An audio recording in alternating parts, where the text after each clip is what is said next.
오늘 새벽 거제한 사찰에 불이 나 사찰 대웅전이 모두 불에 탔습니다. 경찰이 피의자인 50대 남성을 붙잡아 조사 중인데 이 남성은 예전에 사찰에서 주는 점심을 먹다가 술을 못 먹게 한 게 기분이 나빠 홧김에 불을 질렀다고 진술했습니다. 첫 소식 정성호 기자입니다. 손에 무언가를 든 한 남성이 들어옵니다. 물건을 내려놓은 이 남성은 법당을 빠져나가면서 천 장식 앞에 멈춰 섭니다. 순간 불이 반짝이더니 곧바로 천 장식에 불이 붙습니다. 불은 삽시간에 대웅전 전체로 번졌고 목조 건물이라 맹렬한 기세로 타올랐습니다.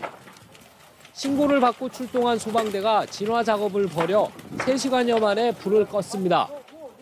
이미 화재가 가장 강한 시기로 넘어가 있는 상태였습니다.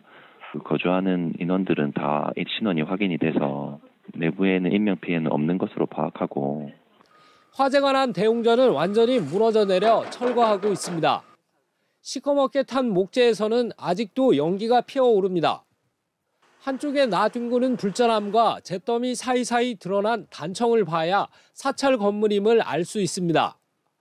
경찰은 CCTV 동선을 추적해 사찰 인근에 사는 50대 남성을 붙잡았고 방화 혐의로 조사하고 있습니다. 이 남성은 과거 사찰에서 제공하는 점심을 먹은 적이 있는데 당시 소주를 못 먹게 해서 기분이 나빠 불을 질러야겠다는 생각을 했다고 경찰에 진술했습니다. 대웅전이 모두 탄 사찰은 도심 속에 있어 시민들이 자주 찾는 곳입니다.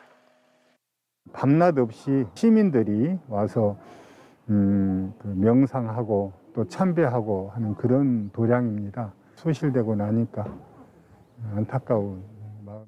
사찰 측은 신도들을 중심으로 화재를 수습하고 있지만 대웅전을 복원하는 데는 상당한 시일이 걸릴 것으로 보입니다. MBC 뉴스 정성호입니다. 최근 7명의 사망자가 발생한 대구 방화 사건의 충격이 가시기도 전에 비슷한 방화 사건이 잇따르고 있습니다. 부산에선 이틀 동안 3건의 방화와 미수 사건이 발생했습니다. 김윤아 기자입니다. 부산 남포동의 한 주상복합 건물.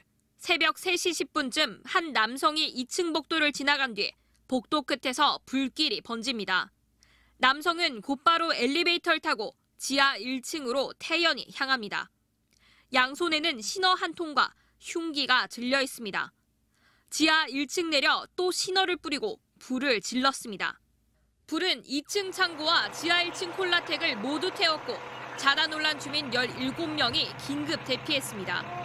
불을 지른 건 이 건물에서 콜라텍을 운영하는 70대 남성이었습니다. 코로나로 2년 가까이 제대로 영업하지 못했는데 같은 층에 다른 콜라텍이 문을 열자 불을 지른 겁니다. 부산의 한 대학교 기숙사에서도 1학년 학생이 불을 질러 학생 900여 명이 한밤중에 급히 대피했습니다. 방화 용의자의 기숙사 방에서는 타다 남은 종이와 라이터가 발견됐는데 학생은 방화 혐의를 부인하고 있습니다.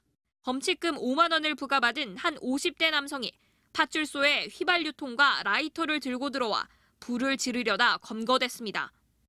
분노성 범죄다 이렇게 볼 수가 있는 거죠. 장기간 코로나19로 인한 스트레스 상태 그런 것들이 결국은 작은 일에도 과도한 반응을 보이는. 경찰은 파출소에 불을 지르려던 남성에 대해 구속영장을 신청했고 콜라텍 업주와 학생에 대해선 방화 혐의로 조사하고 있습니다. MBC 뉴스 김윤아입니다.